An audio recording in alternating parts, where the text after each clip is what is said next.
ನಮಸ್ಕಾರ, ಶುಭ ಸಂಜೆ ಪ್ರೀತಿಯ ವೀಕ್ಷಕರೆಲ್ಲರಿಗೂ ಸಂಕಲ್ಪ ಸಿದ್ಧಿ ವಿಶೇಷ ಕಾರ್ಯಕ್ರಮಕ್ಕೆ ಆತ್ಮೀಯ ಪ್ರೀತಿಯ ಸ್ವಾಗತ ಹೇಳ್ತಾ ಇರೋದು ನಾನು ಅನುಷಾ. ನಿಮ್ಮ ಒಂದು ಲೈಫ್ನಲ್ಲಿ ಸಾಕಷ್ಟು ರೀತಿಯಾಗಿರುವಂಥ ತೊಂದರೆಗಳು, ಕಷ್ಟಗಳು, ಸಮಸ್ಯೆಗಳು ಬರ್ತಾ ಇದೆ. ಹಲವಾರು ರೀತಿಯಾಗಿರುವಂಥ ಒಂದು ಪ್ರಯತ್ನಗಳನ್ನ ಪಟ್ಟಿದ್ದೀವಿ ಪರಿಹಾರಗಳು ಮಾಡ್ಕೊಳ್ಳೋದಕ್ಕೆ. ಆದರೂ ಕೂಡ ಸಮಸ್ಯೆಯಿಂದ ಹೊರಗಡೆ ಬರೋಕ್ಕಾಗ್ತಿಲ್ಲ ಅಂತಂದರೆ ಖಂಡಿತ ಚಿಂತೆ ಮಾಡಬೇಡಿ. ಸಾಕಷ್ಟು ಜನ ಅಕ್ಷರವೃಕ್ಷವನ್ನು ಬರ್ಮಾಡ್ಕೊಂಡಿದ್ದಾರೆ. ಅವರ ಒಂದು ಸಮಸ್ಯೆಗಳಿಂದ ಆದಷ್ಟು ಬೇಗ ಹೊರಗಡೆ ಬಂದಿದ್ದಾರೆ. ಇದರ ಬಗ್ಗೆ ನೀವು ಕೂಡ ಮಾಹಿತಿಯನ್ನು ಪಡೆದುಕೊಳ್ಬೇಕು ಅಂತಂದರೆ ನಿಮಗೆ ಸ್ಕ್ರೀನ್ ಮೇಲೆ ಫೋನ್ ನಂಬರ್ಸ್ ಬರ್ತಾ ಇದೆ. ಆ ಒಂದು ನಂಬರ್ಸ್ಗೆ ನೀವು ಕರೆ ಮಾಡಿದಾಗ ನಿಮಗೆ ಸಂಪೂರ್ಣವಾಗಿರುವಂತಹ ಮಾಹಿತಿಯನ್ನು ನಿಮಗೆ ತಿಳಿಸ್ಕೊಡ್ತಾರೆ. ಇನ್ನು ಕಾರ್ಯಕ್ರಮದಲ್ಲಿ ನಾನು ಕೇಳುವಂತಹ ಪ್ರಶ್ನೆಗಳಾಗಿರ್ಬೋದು, ಗುರುಗಳ ಮುಂದೆ ಇಡುವಂತಹ ಸಮಸ್ಯೆಗಳಿಗೆ ಸರಳ ರೀತಿಯಲ್ಲಿ ರೆಮಿಡಿ ಆಗಿರ್ಬೋದು, ಸೊಲ್ಯೂಷನ್ಸ್ನ ತಿಳಿಸ್ಕೊಡೋದಕ್ಕೆ ಇವತ್ತಿನ ಕಾರ್ಯಕ್ರಮದಲ್ಲಿ ಕೂಡ ನಮ್ಮ ಜೊತೆಲಿದ್ದಾರೆ ಸ್ಪಿರಿಚುವಲ್ ಗುರು ಡಾಕ್ಟರ್ ವಿಷ್ಣುದತ್ತ ಗುರುಜಿಯವರು. ಬನ್ನಿ ಗುರುಗಳನ್ನ ಕಾರ್ಯಕ್ರಮಕ್ಕೆ ಸ್ವಾಗತಿಸೋಣ. ನಮಸ್ತೆ ಗುರುಗಳೇ, ಕಾರ್ಯಕ್ರಮಕ್ಕೆ ಭಕ್ತಿಯ ಸ್ವಾಗತ. ಗುರುಗಳೇ, ಪ್ರಶ್ನೆಗಳು ಕೆಲವು ಸತಿ ಒಂದು ರೀತಿಯಾಗಿರುವಂಥ ವಿಚಿತ್ರವಾಗಿರುವಂಥ ಪ್ರಶ್ನೆಗಳು ಕೂಡ ಇಡ್ತೀನಿ, ಬಟ್ ನೀವು ಸಿಂಪಲ್ ಆಗಿರುವಂಥ ಸೊಲ್ಯೂಷನ್ಸ್ ಕೊಡ್ತೀರಾ. ವೀಕ್ಷಕರ ಪರವಾಗಿ ಕೂಡ ತಮಗೆ ಧನ್ಯವಾದಗಳನ್ನ ಹೇಳೋದಕ್ಕೆ ಇಷ್ಟಪಡ್ತೀನಿ. ಇವತ್ತಿನ ಪ್ರಶ್ನೆ ಏನು ಅಂತಂದರೆ, ಇದನ್ನು ಕೇಳಬೇಕಾ ಕೇಳಬಾರ್ದಾ, ಏನು ಮಾಡೋದು ಅಂತ ಗೊತ್ತಾಗಿಲ್ಲ, ಆದರೂ ಕೂಡ ಕೇಳ್ತಾ ಇದ್ದೀನಿ. ಈಗ ಮನೆ ಅಂತ ಅಂದಮೇಲೆ ಇವಾಗ ದೇವ್ರ ಫೋಟೋ ಇರುತ್ತೆ. ಕೆಲವರು ಪುಣ್ಯಕ್ಷೇತ್ರಗಳು ಹೋದಾಗ ಅಲ್ಲಿಂದ ಪ್ರತಿ ಕಡೆಯಿಂದನೂ ಫೋಟೋಗಳನ್ನ ತೊಗೊಂಬಂದು ಇಡ್ತಾ ಇರ್ತಾರೆ. ಆದರೆ ಒಂದೇ ಒಂದು ಪ್ರಶ್ನೆ, ಮನೆ ಅಂದಮೇಲೆ ಈ ದೇವರ ಒಂದು ಫೋಟೋ ಇರಲೇಬೇಕು ಅನ್ನೋದಾದರೆ ಅದು ಯಾವ ದೇವರ ಫೋಟೋ? ಸೊ ಬೇಸಿಕ್ಕಾಗಿ ಹೇಳೋದಾದರೆ ತುಂಬ ನಾವು ಅಲಂಕಾರ ಮಾಡೋದು ಬೇಡ. ಮನೆ ಅಂದಮೇಲೆ ಈ ಫೋಟೋ ಇರಬೇಕಪ್ಪ, ಈ ದೇವರ ಫೋಟೋ ಇರಬೇಕು. ಅದು ಗಣೇಶನ ಅಥವಾ ಲಕ್ಷ್ಮೀ ಫೋಟೋನ, ಯಾವ ಫೋಟೋ ಇರಬೇಕಾಗತ್ತೆ, ಇದ್ರ ಬಗ್ಗೆ ತಿಳಿಸ್ಕೊಡಿ. ಓಂ ವಿಶ್ವಸ್ಮೈ ನಮಃ. ಪ್ರೀತಿಯ ಬಂಧುಗಳೇ, ಜನಗಳಿಗೆ ಇವತ್ತು ಫೋಟೋ ಏನು ಬೇಕಾಗಿಲ್ಲ, ನೋಟು ಬೇಕಾಗಿದೆ. ನೋಟು ಬೇಕಾಗಿದೆ. ನೋಟ್ ಬರುತ್ತೆ ಅಂತಂದರೆ ಯಾವುದಾದ್ರೂ ಸರಿಯೇ, ಹಾಗೆಲ್ಲ ಉಂಟು. ಮನೆಯಲ್ಲಿ ಲಕ್ಷ್ಮಿ, ಸರಸ್ವತಿ, ಗಣಪತಿ ಇವ್ರನ್ನ ಹಾಕಿರ್ತಾರೆ. ಬಹಳ ಪ್ರಮುಖವಾಗಿ ತಿಳ್ಕೊಳ್ಬೇಕಾಗಿದೆ ಅಂತಂದರೆ ಈ ಭೂಭಾರವನ್ನು ಒತ್ತಿರ್ತಕ್ಕಂಥದ್ದು. ಈಗ ನಮಗೆ ನಮ್ಮ ತಾತ ಮುತ್ತಾತ ತಂದೆಯಿಂದ ಬಂದಿರೋಂಥ ಆಸ್ತಿಗಳು ನಾವು ಅನುಭವಿಸ್ತಿದ್ರೆ ನಾವೊಂದು ಕೃತಜ್ಞತೆ ಹೇಳಲ್ವಾ?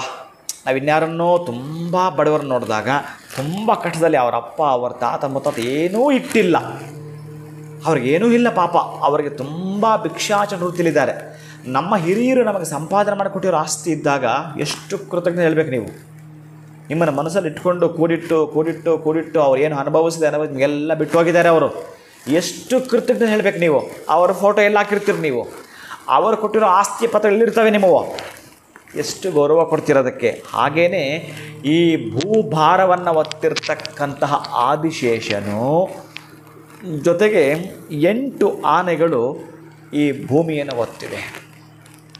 8 ಗಜ, 8 ದಿಕ್ಕಲ್ಲೂ ಕೂಡ 8 ಆನೆಗಳು ಅದರ ಕುಂಭಸ್ಥಳದ ಮೇಲೆ ಭೂಮಿ ಭಾರವನ್ನು ಹೊತ್ತಿದೆ.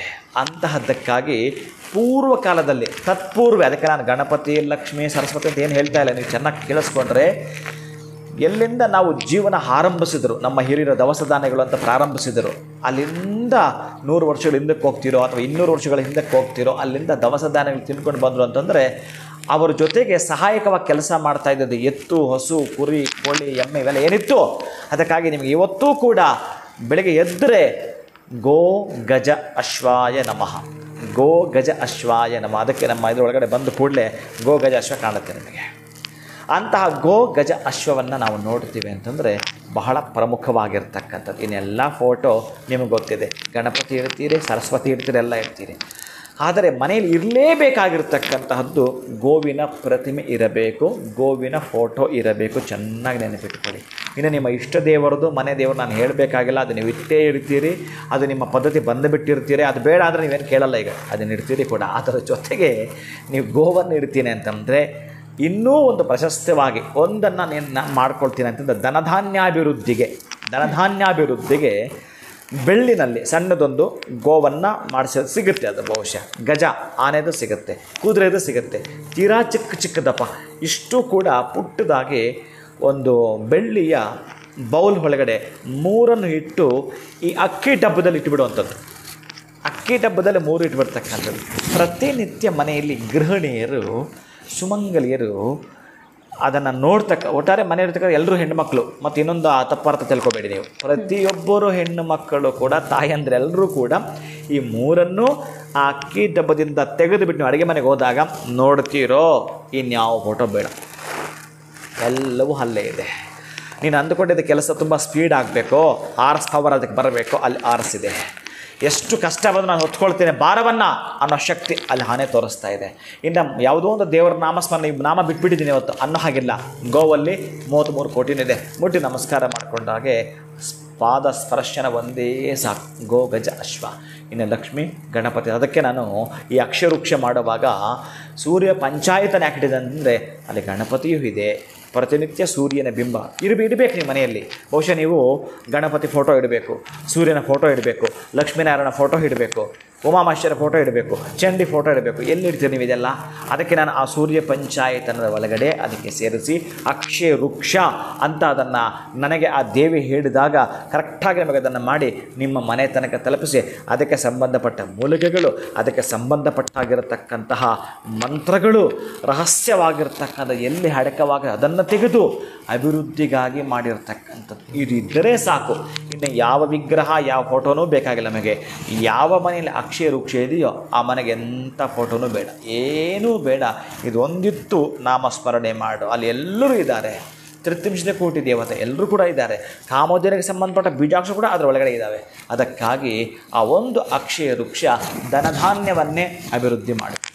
ಖಂಡಿತವಾಗ್ಲೂ ಗುರುಗಳೇ. ಸೊ ಯಾವ ಫೋಟೋ ತೊಗೊಂಡು ಮನೇಲಿ ಇಟ್ಟರೆ ನಮಗೆ ಒಳಿತನ್ನು ಕಾಣ್ತೀವಿ ಅನ್ನೋ ಒಂದು ಗೊಂದಲದಲ್ಲಿ ಇದ್ದವ್ರಿಗೆ ಸರಳವಾಗಿರುವಂಥ ಮಾರ್ಗ ಅಂತಂದರೆ ಅಕ್ಷಯ ವೃಕ್ಷವನ್ನು ಕೂಡ ಅವ್ರ ಮನೇಲಿ ಇತ್ತು ಅಂತಂದರೆ ಇನ್ಯಾವ ಫೋಟೋದ ಅವಶ್ಯಕತೆನೇ ಇಲ್ಲ ಅಂತ ಈ ವಿಡಿಯೋದಲ್ಲಿ ತಿಳಿಸ್ಕೊಟ್ಟಿದ್ದೀರಾ. ಬಹಳ ಧನ್ಯವಾದಗಳು ತಮಗೆ. ನಮಸ್ಕಾರ. ಹರೇ ಶ್ರೀನಿವಾಸ. ಹಾಗಿದ್ರೆ ಇನ್ಯಾಕೆ ತಡ ಮಾಡ್ತೀರಾ? ನೀವು ಈಗಲೇ ಅಕ್ಷಯ ವೃಕ್ಷವನ್ನು ನಿಮ್ಮ ಮನೆಗೆ ಬರ್ಮಾಡ್ಕೊಳ್ಬೇಕು ಅಂತಂದರೆ ಸ್ಕ್ರೀನ್ ಮೇಲೆ ಸಂಖ್ಯೆಗಳು ಬರ್ತಾ ಇದೆ, ಕರೆ ಮಾಡಿ ಇದ್ರ ಬಗ್ಗೆ ಹೆಚ್ಚಿನ ಮಾಹಿತಿಯನ್ನು ಪಡ್ಕೊಳ್ಳಿ ಅಂತ ಹೇಳ್ತಾ ಇವತ್ತಿನ ವಿಡಿಯೋನ ಮುಗಿಸುವಂಥ ಸಮಯ ಆಗಿದೆ. ಮತ್ತೊಂದು ಹೊಸ ವಿಚಾರದೊಂದಿಗೆ ಮುಂದಿನ ವಿಡಿಯೋನಲ್ಲಿ ಭೇಟಿ ಮಾಡ್ತೀನಿ. ನಮಸ್ಕಾರ.